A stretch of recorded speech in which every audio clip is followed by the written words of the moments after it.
Happy Monday, everybody. Everybody all right?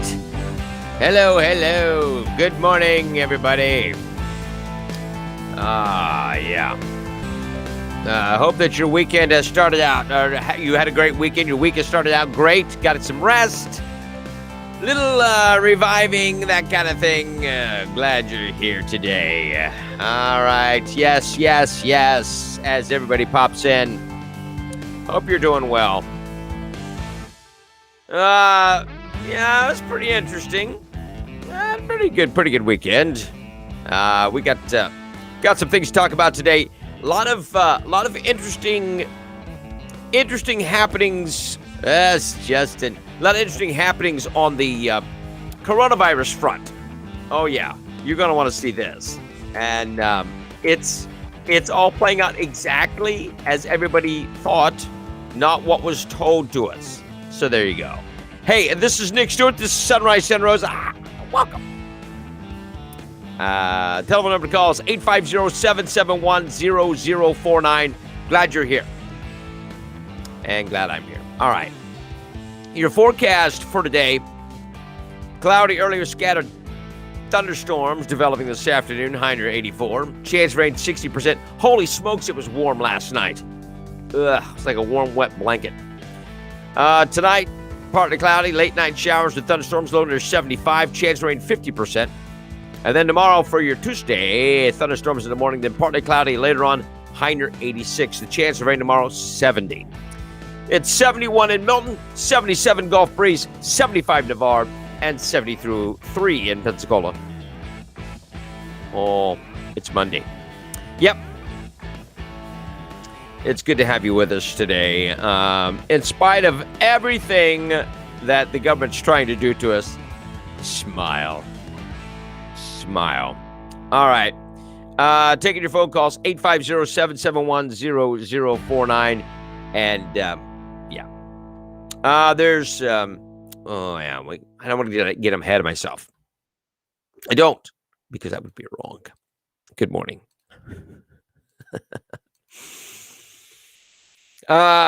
Pursuant to Executive Orders 20224 and 20248, the extension of those orders from Executive Order, what is this? There is the extension of the no tolls at the Garcon Point Bridge till July 6th.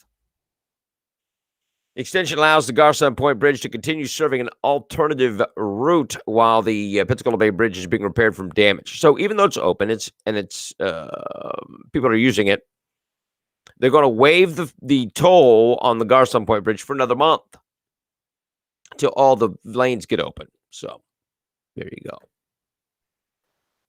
It's 80 in your pool. There you go. Go. You know what my favorite thing was? We had a pool as I was growing up. Yes, white privilege. We had a pool growing up, and my favorite thing was swimming like 11, 12 o'clock at night before I went to bed. We lived in the country. I didn't have AC. There you go. National Hurricane Center's monitoring an area of low pressure expected to develop over the southwestern Caribbean Sea by Thursday or Friday. Let me get a picture of that so you get an idea what we're looking at. There's that. So in this, it's going to move slowly northwestward towards Central America.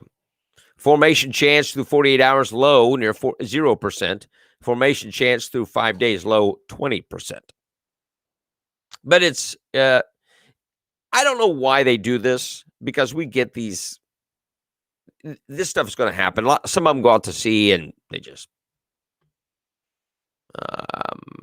I want to know if it affects me. That's all I care about. It's like a rainmaker. Yeah, it's probably what it's going to be. But I only care about those that affect me. That's how I am. I'm narcissistic. In case you didn't know. The Santa Rosa County Animal Shelter is full. Bless their little hearts. Kim, you need more cats. I'm just saying. The shelter's full. And adoptions and fosters are desperately needed to stop the risk of euthanization. According to the county spokesperson, the public's asking to stop picking up stray kittens at this time. Leave them. Unless a kitten is visibly abandoned, sick, or injured, do not bring it to the shelter. The shelter is willing to provide vet care to stray kittens if the resident dropping them off is willing to foster them.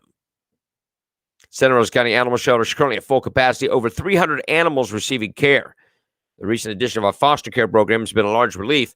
The shelter's space and resources are limited. Providing care for a growing number of dogs and cats is becoming increasingly difficult. The shelter's goal is to provide positive outcome for every pet that enters the door, but to maintain impressive life-saving numbers, continued support is needed from everybody, so don't bring any more cats. Yep. I appreciate everything. I love the work of the Santa Rosa County Animal Shelter. They do a great job. Help them out. Don't take any more cats.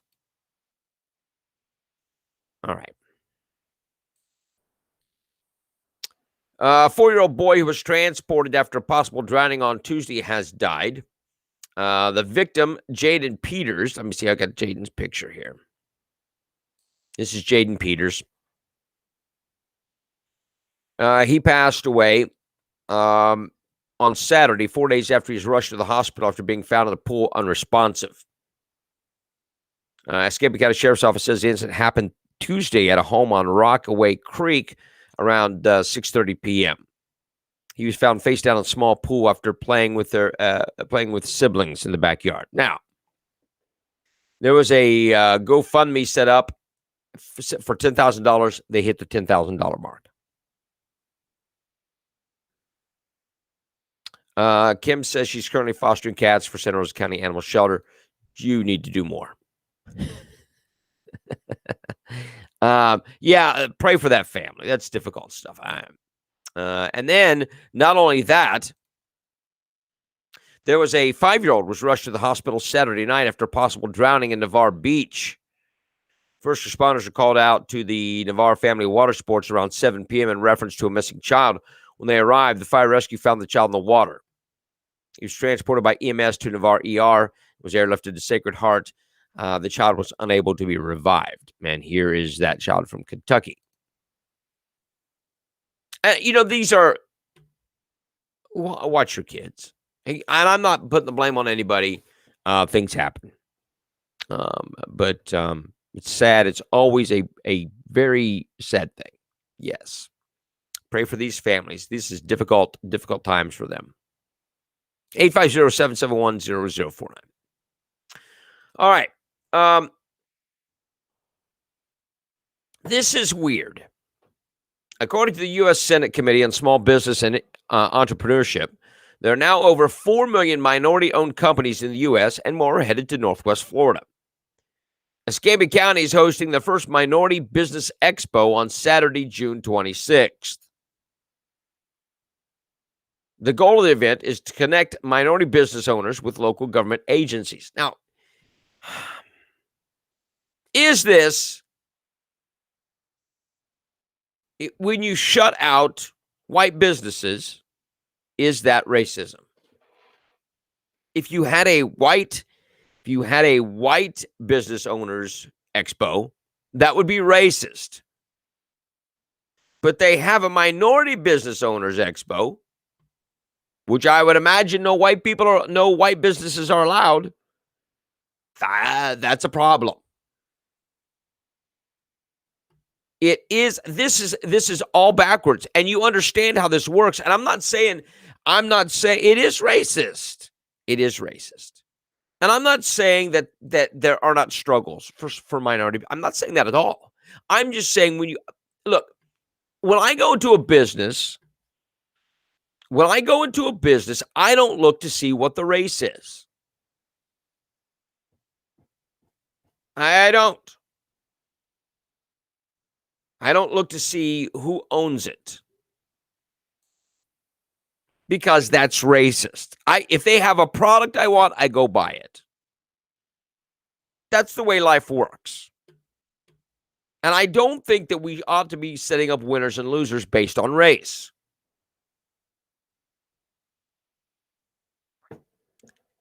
Kiki Houston, owner of the Bridge and Berry Consignment, says she'll be in attendance. Owning a brick-and-mortar business was Houston's dreams for almost 20 years. She opened her consignment shop in early May. She plans to have an official grand opening and ribbon-cutting ceremony at the store on the June 8th, tomorrow. Houston says her store is the first Black-owned consignment shop in the Gulf Coast area. She went on to say she's proud to be a Black business owner, but wants to service everyone. Right. My business is not just a Black-owned business. It's not just for Black people. It's been built by Black people and white people, she says. She says supporting minority-owned businesses will boost the local economy, and the expo shines a light on people who are usually left behind. Wait a minute. You were going in the right direction. You were heading in the right direction. And then you went off the rails. Because Kiki, supporting minority-owned businesses will boost the local economy. Supporting business boosts the local, not minority business, supporting business. That's how it works. This is insane. We don't need a minority business expo. We don't. We don't need to set it up that way. We need a local. Let's do a local business expo. How about that? And if you want to spread it out and integrate it with a Black business next to a white, I don't care. That's how life is set up. I'm fine with that. Shane says it is racist, but that's America. Hi from Sydney. Who's putting on this expo? Well, I didn't go that far. But it just, the whole thing is ridiculous. It is a poor decision to go this route. Why do we do this to ourselves? If you had a white business expo, it would be they would be screaming.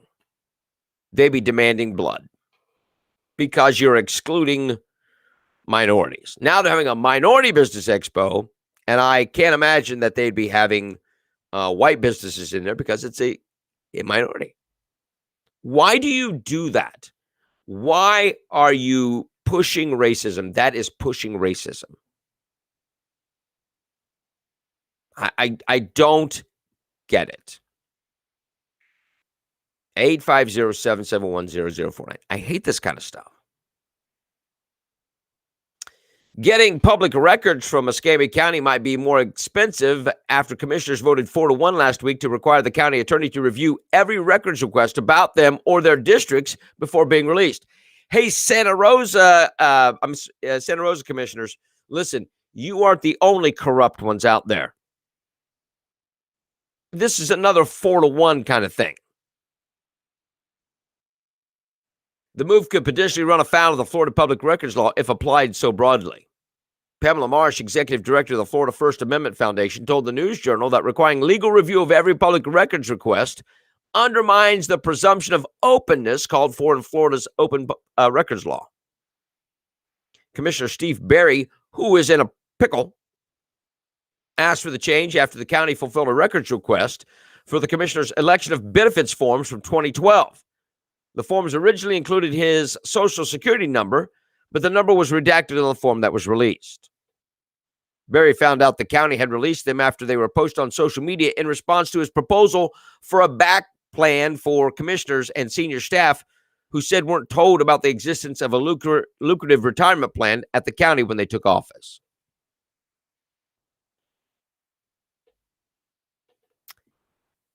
We want more money. We want that back pay. This lucrative retirement plan. And people demanded a public records request. And now they voted to make it more difficult. Who are these people? Who are these people? The Escambia County Commissioners, the Santa Rosa County Commissioners, the Santa Rosa Public Schools. It's only about money and power.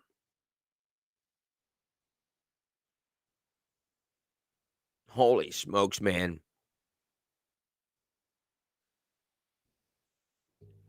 The level of these people, I get more disgusted with them every day.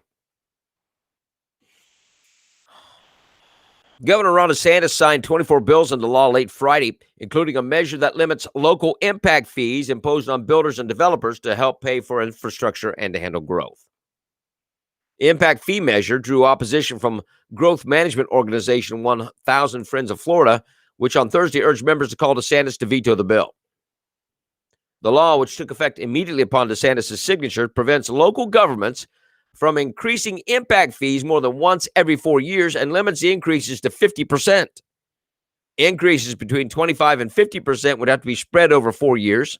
Smaller increases would be phased in over 2 years. The law includes a provision that retroactively limits impact fees made since January 1st, 2021. The changes will make it virtually impossible for local governments to require that new development pay its own way, 1,000 Friends of Florida said to email supporters on Thursday. Existing residents will shoulder even more of the costs associated with the new development through raised taxes, declining roads, parks, and other public infrastructure, or both. The bill would allow local governments to exceed the impact fee limits, but would require a study showing the extraordinary circumstances requiring the additional increase. Also, local governments would have to hold at least 2 workshops and approve the increases by at least a 2/3 vote. It would be nice to see the impact fees required here. I'm not an impact fee fan. I'm just not. With the cost of housing the way it is, it's just getting worse. That makes it worse. 850-771-0049. I'm just saying.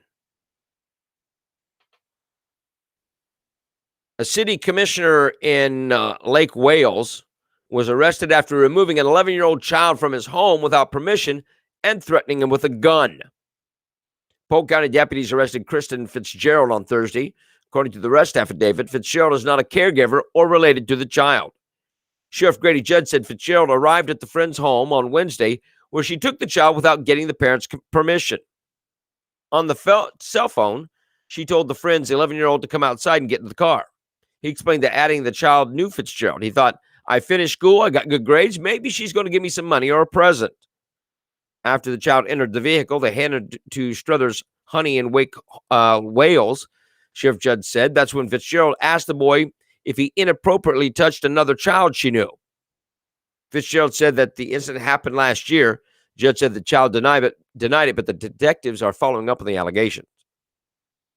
The sheriff said Fitzgerald made threats to kill him while displaying a loaded weapon. You can't threaten an 11-year-old with a handgun in your hand.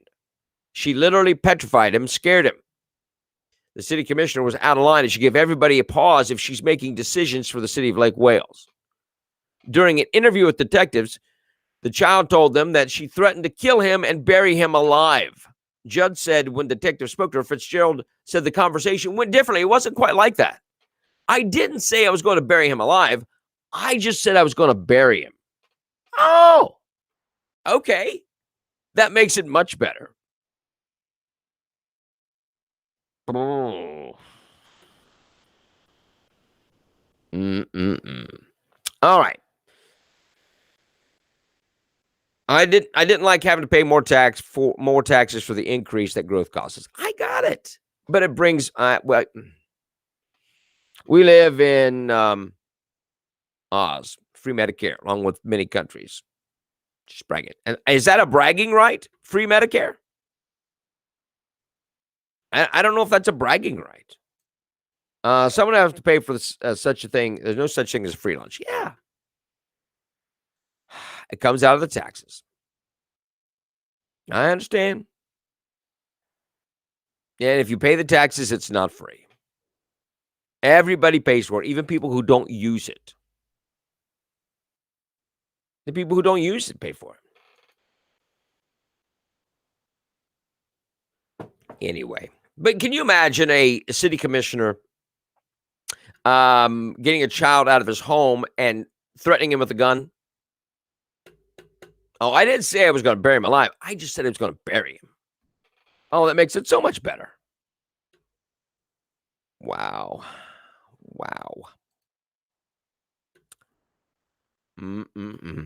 All right. Let's get to the Rona, shall we?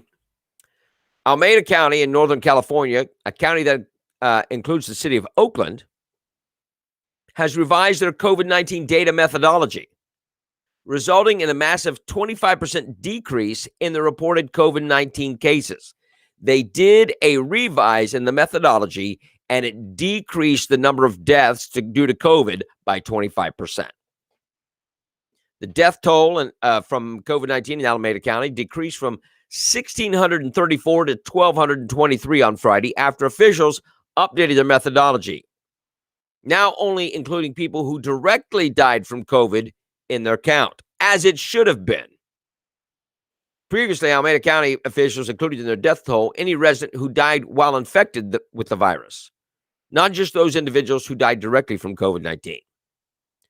Los Angeles Times now includes the following note on its Alameda County data. Alameda County on Friday reduced its total count of deaths by 411. It's only those deaths that could not be ruled out as other causes. Only those that are COVID-19 and has no other cause is listed as COVID-19 death. And it reduced it by 25%. As it should be. As it should be. Wonder what the death toll around here would be if it was done that way.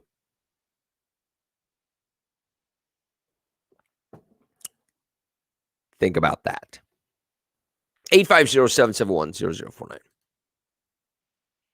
Senator Josh Hawley is calling for Dr. Fauci to resign from his post following the controversy ignited by the release of emails from the nation's top epidemiologist. It's hard to say. Regarding the coronavirus pandemic. Hawley is also demanding an investigation into the origins of COVID-19. Donna says, change the methodology of counting COVID deaths. The counters must not be making money off COVID deaths anymore. They aren't.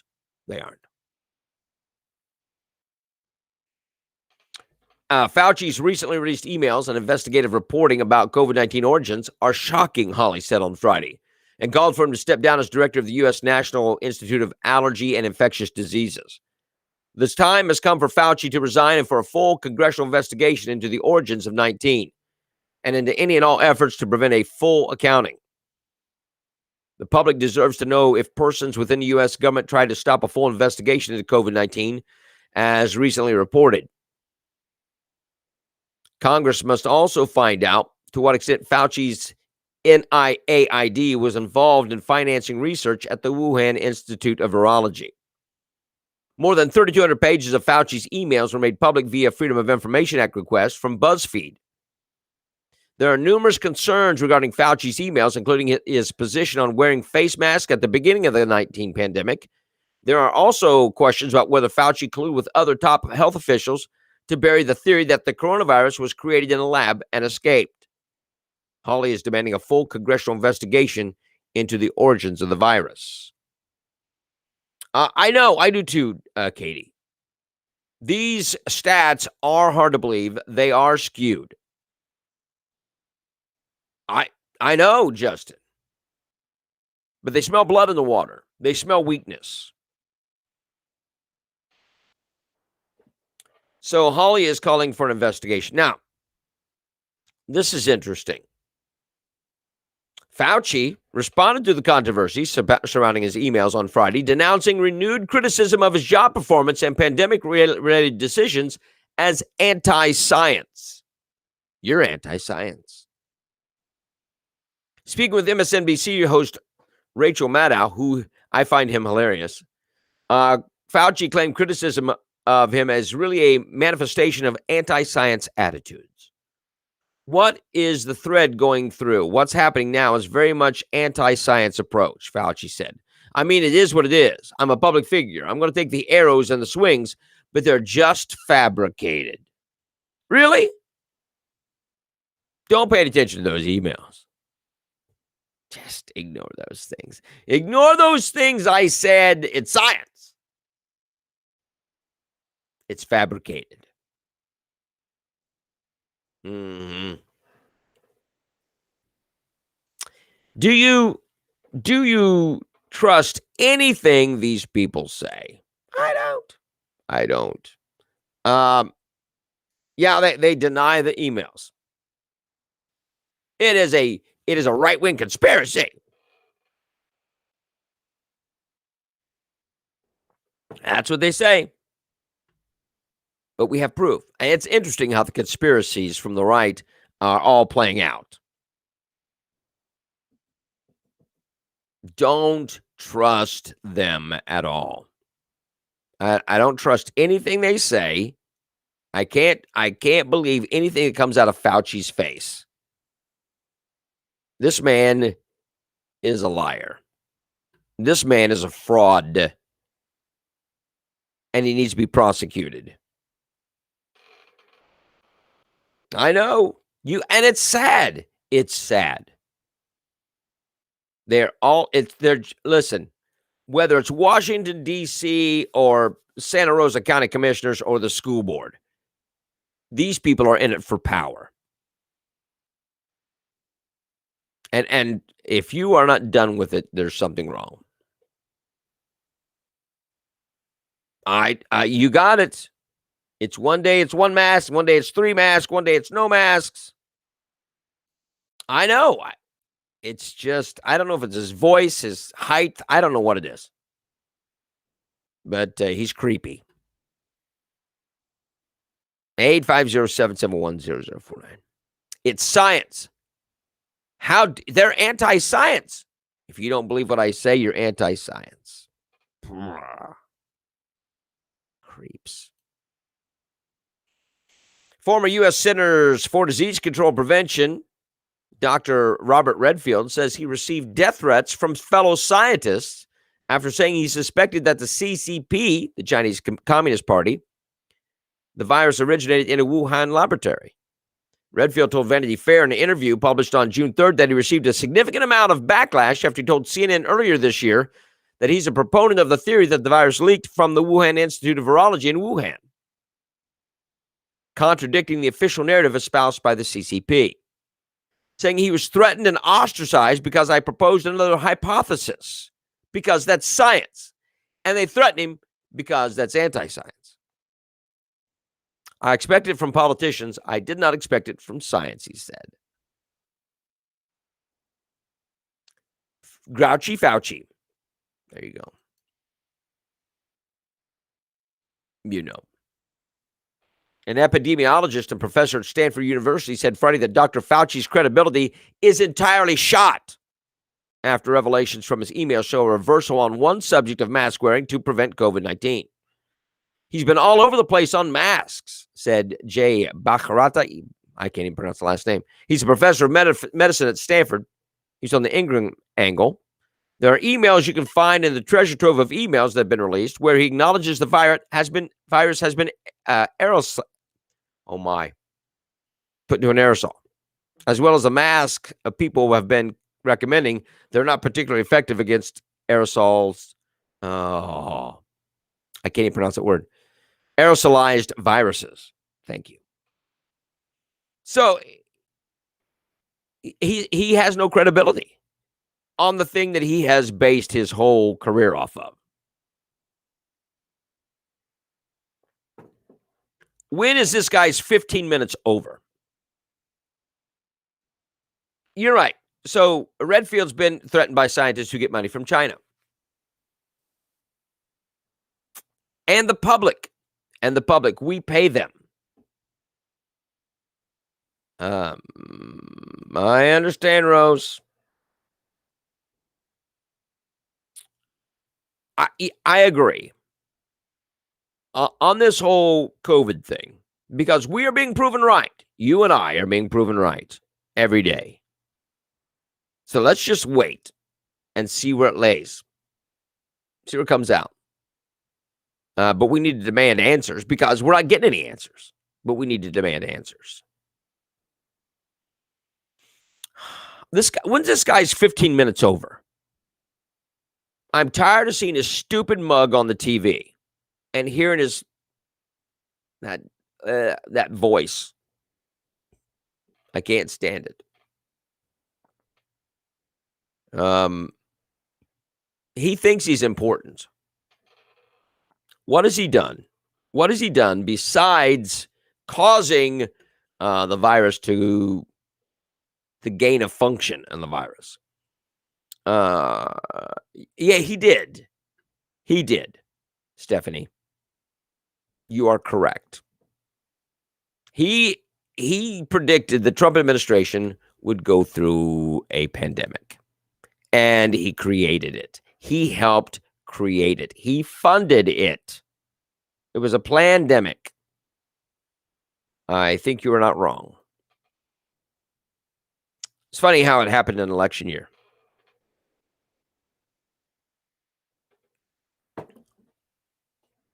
(850-771-0049). How does he stay in power?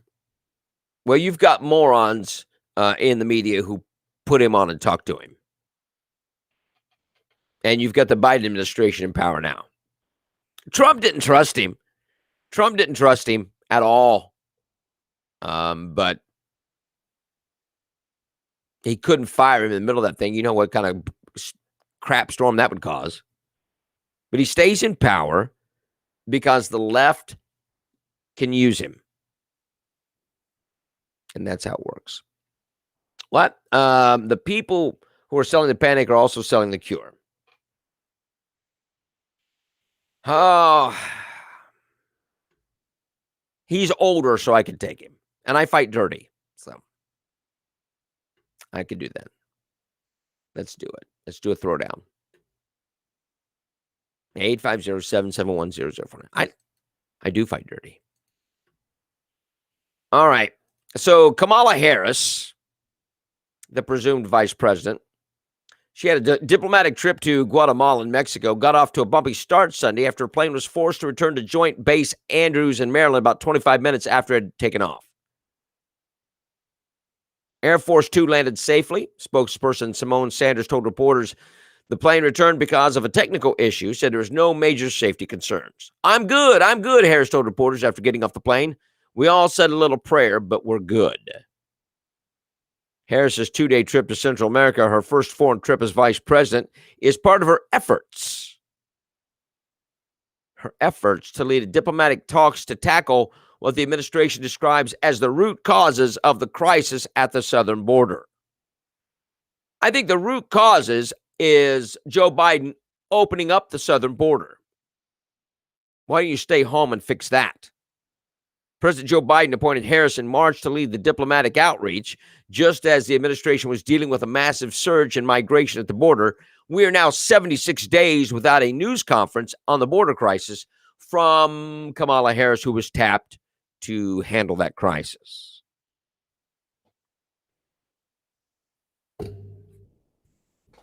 She's going to have diplomatic talks with Guatemala.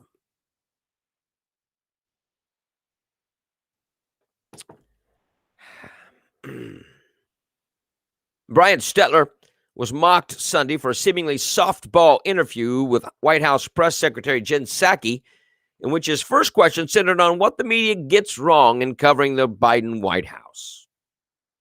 The White House press secretary faces some unique challenges, Stetler said, when introducing his guest, a former CNN contributor. Check this out. This is just weird. Media bunkers and alternative realities. The White House press secretary faces some unique challenges. So let's hear. He has got to be a cross-dressing transvestite. You know that. Look at his face. Get her perspective nearly 5 months into the job and about what might lie ahead. Jen, thanks for coming on Reliable Sources. My pleasure. Busy summer ahead, infrastructure, election reform. What does the press get wrong when covering Biden's agenda? When you watch the news, when you read the news, what do you think we get wrong? Well, look, I think some... You don't ask hard questions. Hence why we're playing this video. You ask crap questions. You don't hold him accountable. That's what you get wrong. Feed a little bit over the last few years, and there isn't a lot of memory, or recent memory, or longer memory on how long it takes to get legislation forward, or how messy the process of negotiating and the process of getting legislation across the finish line can be. So we understand everybody's always looking for a deadline, a timeline, things like that. But at the end of the day, our focus is on getting these bills across the finish line, doing it in a bipartisan way if we can, and we certainly recognize that that can be messy along the process. So I don't know if that's the press getting it wrong. I'll leave you to the critique of that, Brian, but I think sometimes we forget how strange the last 4 years were, and when we return to a place where democracy is working, where we're talking with Democrats and Republicans, where we're trying to get bills and legislation passed, it feels foreign, but this is actually how it's supposed to work. There are times in your briefings where you seem so comfortable. Then there's times where you seem frustrated by the lines of questioning. So I want to know what the job is like versus what you expected it to be like. How dare you question? How dare we question? So I'm sure the only one that asks hard questions is Peter Doocy. The only one that asks hard questions is Peter Doocy. Everyone else is like, is the White House going to get a cat? Are they going to get a cat? That's why, oh my gosh. This interview, why aren't you drilling her on the border crisis? Why aren't you drilling her on the coronavirus? Because you are a lapdog. A transvestite lapdog. Bah. These people make me sick. Yeah, she's phony too, but look at Stetler. Stetler, he is not asking. Look, she's smiling. She is not serious. She goes, I'm going to coast through this thing. I'm coasting through this interview. So even though every day I try to be completely even-keeled. She had it before. Always my objective per the... What's it like versus what you expect to be like? She's had this job before. Treat people with respect and take questions and provide accurate information. That's my goal every day, but I'm also a human. And sometimes when you're answering the question, the same question a 10th time, or when a question, more likely the things that get under my skin, or when a question, the premise of a question is based in inaccurate information, misleading information, that can be frustrating. I try not to show it too much, try not to let people see me sweat too much, but occasionally I have a moment of humanity to let people. It goes against what your talking point says. Who let Peter Doocy in here is what she's saying. If we go up against them alone, we will disappear. They can't stand one person that brings out the real truth, and they can easily take one out together. Well, it's very dark. But This is the stupidest thing in the world. That she gets no hard questions. That's why CNN has 18 people watching. If they didn't have the airports and the hotel lobbies, they would have no viewers. This is the God's honest truth. What a stupid, stupid question. Oh. I can't take it. An Amazon delivery driver was arrested after the savage beating of an elderly California woman who was captured on surveillance footage. Police apprehended 21-year-old Itzel Ramirez in Castro Valley, California on Thursday and booked her on felony charges after she allegedly assaulted a 67-year-old woman who inquired about the status of her delivery. The owner of the apartment complex told KTVU it all began when the victim received an alert that her package had been delivered, but when she went to the lobby, it wasn't there. She saw the Amazon person and asked where it was. The driver said she'd get it soon. The victim waited for 15 minutes in the lobby, came back outside and asked where her package was. That's when this took place. There's no sound, so you can see this. That woman doesn't look elderly either. Boom. Wow. Savage. Uppercut.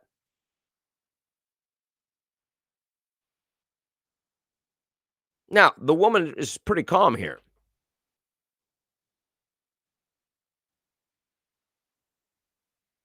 It had been all over.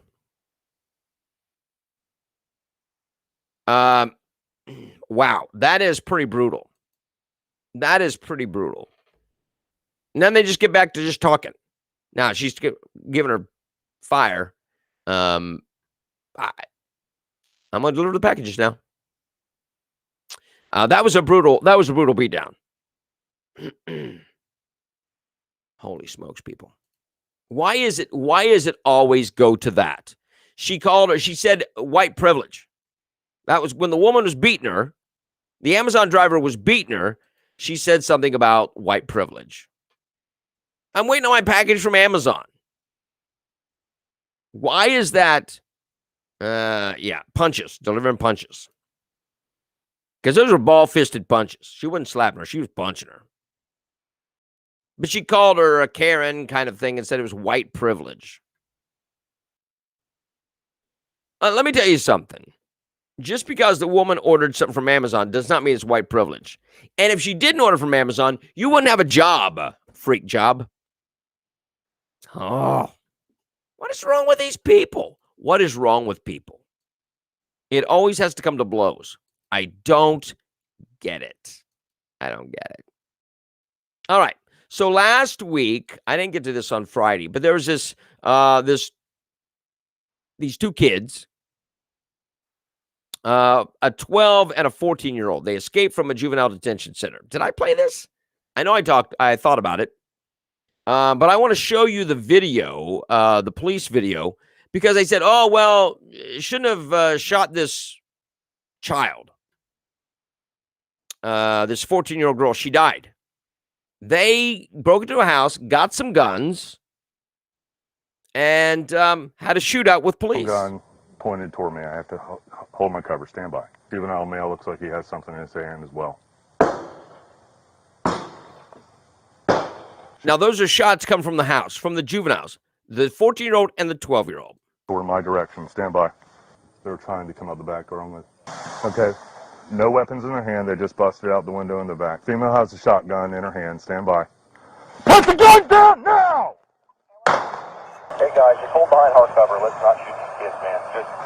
Let's just hold it on. Take our time. 10-4. They're shooting at me. Hold the air. Okay, well then you challenge her. But let's hold behind hard cover and let's try to do everything we can to try to shoot these. They look like they're going to try to come out, and I will challenge. Come your hands now! Female's got a light on, appears possibly a bathroom. Stand by. She's got the AK and the shotgun. She's wrapping around the top of her neck. She has an AK and a shotgun. God damn it. Shots fired again. Female now has a pistol. Juvenile male has a long gun, so does the female. Stand by. She's pointing the gun. Point the gun behind the trash can. Cease! Central, shots fired, LEO, shots fired. The boy's out, he's retreating inside! She's down behind the garbage can. He's right there. All right, guys, let's just chill. Everybody hold up. Take a break. Billy, get back. Come on. I think the female's down. Stand by, where's the little boy? The boy went back inside. Come on out! Inside. Come on out! Come on. Okay! The boy's throwing guns. Stand by. Now, put your hands up! Keep your hands up! Sawicki, calling to you. The female's on the ground behind the car. By the way, Zawicki is a great police name for a TV show. I'm just saying, one of the characters be Zawicki. That'd be awesome. You got eyes on All right, her? well, let's worry about getting her secure. So the 12-year-old comes out. The girl's behind the Put your trash. hands up! Stop talking. 10-3, 10-3, 10-3. Okay. Get up on her. Get up on her. Get up on her. Gray, you get that rifle. Don't reach towards that gun. Step on that rifle. Step on that shotgun. Roll over the house. We need some coverage on the house. Clear her. You get off her. Get the gun. So this went on for a long time, and they were like, "Be careful! Don't shoot them. If you can get away with it, if you could just kind of hold off." The cops like, "They're shooting at me." Now this is another one of those things where someone said, "Well, the juvenile justice system is failing these kids. Their parents are failing them." We talked about that. But it is insane. But you can see what the police were going through. These kids were armed, and they weren't going to stop. They were not going to stop.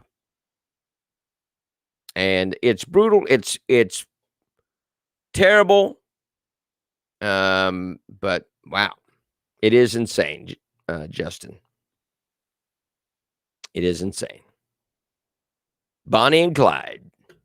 850-771-0049. What else? For the third straight night, protests erupted in Minneapolis as demonstrators reacted to the shooting death of a man by law enforcement that happened on Thursday afternoon. Members of the U.S. Marshals Fugitive Task Force attempted to arrest Winston Boogie Smith, who was wanted on a state arrest warrant for being a felon in possession of a firearm. When law enforcement tried to take Smith into custody, the top level of a parking ramp in Uptown neighborhood, he allegedly produced a handgun and fired shots from inside his vehicle at the officers, according to officials. The marshals returned fire and struck Smith, 32, who was pronounced dead at the scene. A 27-year-old female passenger in the vehicle was transported to the Hennepin County Medical Center for treatment of glass injuries sustained during the shootout and released. Evidence at the scene indicates that the man fired his weapon from inside the vehicle. The scene personnel recovered a handgun as well as spent cartridges from the inside the driver's compartment. Following George Floyd's death, Smith allegedly made life-threatening posts towards police and called for a war against law enforcement. "We got guns and bulletproof vests too, and should be able to get them. Why not just rush these blanks and start a war they keep asking for?" He wrote that on Facebook. "Blank justice anyway, blanks. Justice is an eye for an eye. You kill one of mine, we need one of yours. That's justice, right or wrong, blankers. Being right because they keep doing us wrong," he allegedly posted on social media. "I'm down with the burn everything government, not touch blank else. I don't even get to loot. I'll bury my blank, just kill them dirty blank cops off. We tired of being scared at the red light." Protesters took to the streets on Thursday night to demand justice in the shooting case of Winston Boogie Smith. Protesters barricaded streets and set fires, as they are wont to do. Whoops, hit the wrong button.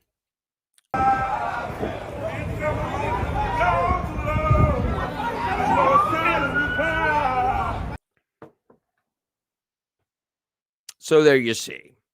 You see the chaos from shooting an armed man shooting back at police. Oh, sorry, John.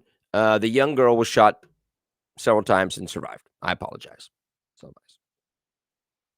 The one in Las Vegas was good. That's what I was thinking about. Gotcha. Thank you. All right, so here's more of the protest in Minneapolis. No good guts in a racist system. It's a racist system. No good cops in a racist system. Wow. Really?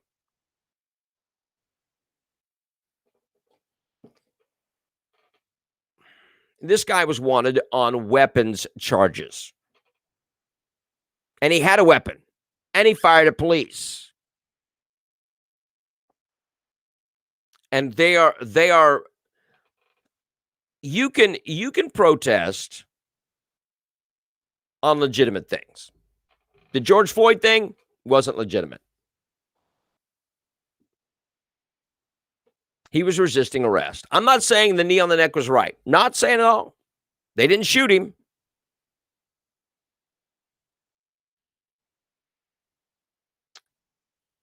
This is absolutely indefensible. You don't do this for criminals. You don't riot for criminals. Why aren't they behind bars? CNN reports that the protests were mostly peaceful. They also have 18 viewers. It's okay for them to loot and destroy things, but it's privilege if we do it. We don't do it. We don't do it. No, well-reasoned people don't do it. The Biden administration loves this crap. They love it. They love it. There is not a war against black people from police. There's not. There's not. The system is not racist. It's not.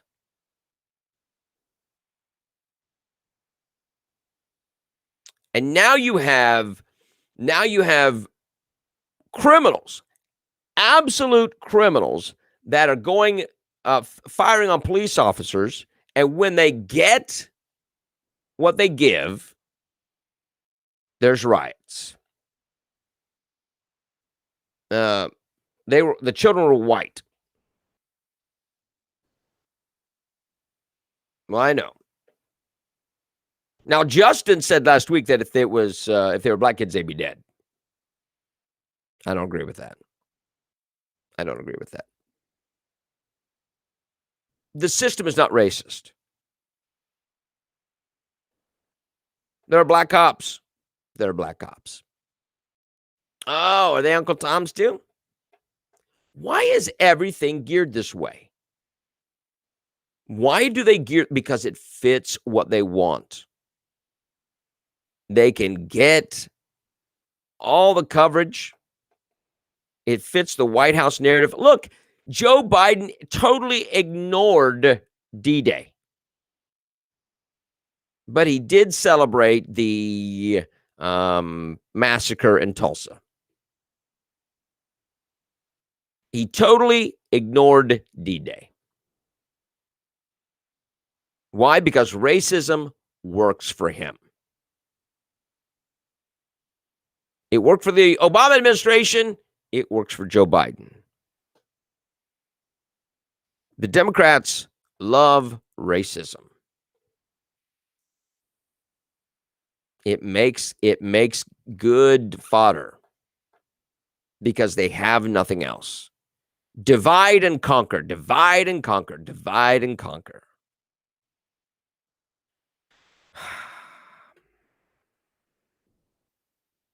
You gotta be reasoned. You've got to be stable. These people take to the streets without even knowing the facts. They don't even know the facts. Someone got shot. We got to go riot. We got to burn something down. We got to go loot. For what end? What does it do for them? What has any of these riots done? It put money in the Black Lives Matter people's pockets. The woman that started Black Lives Matter, she got rich. Now, she stepped down from Black Lives Matter just recently, but she didn't give up her homes. I can tell you that much. Portland is a example of insurrection, but what has it got them? What has it done? Defund the police? More crime. More crime. AOC says you want to stop crime, you want to lower crime, you don't build as many prisons. Well, that makes as much sense as anything AOC's ever said.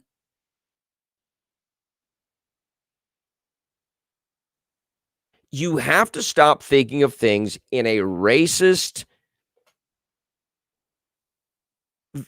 lens. Everything is viewed through that lens. Why? To what purpose? You ever been around somebody that sees everything as bad? It's all bad. You hate to be around those people, right? And the same thing goes with people who view everything through a racist lens. Not everything is racist. It's not. As a matter of fact, probably a very small percentage of things are racist.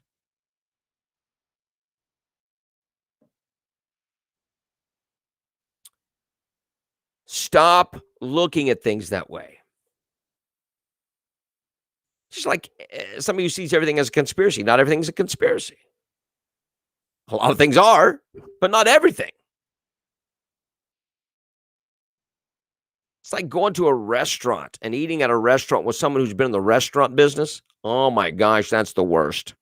Don't tell me. I don't want to know. I just want to eat in peace, in ignorance. I don't want to hear all the horror stories.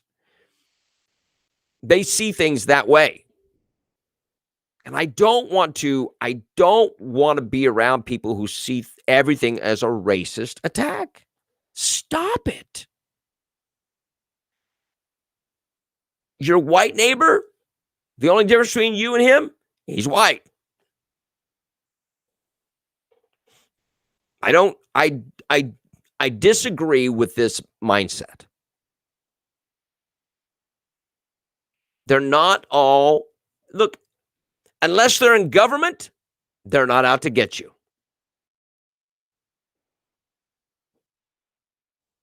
They are there beside you. They are there to work with you. Hey, we're brothers and sisters. I don't want to be at odds with you.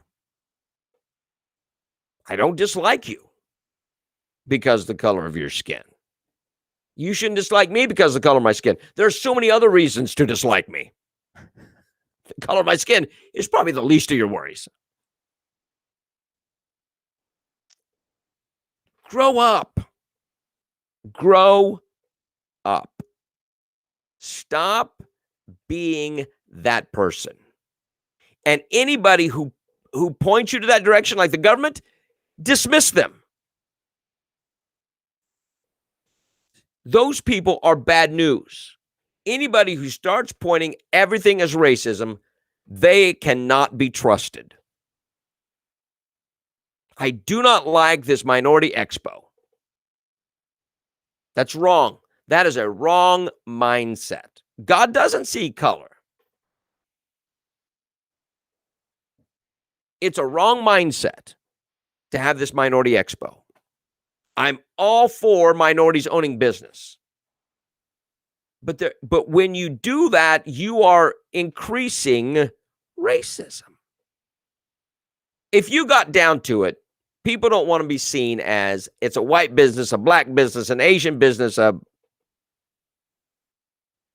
Arab-owned business, or whatever it is. Stop it. Stop it. You're making it worse.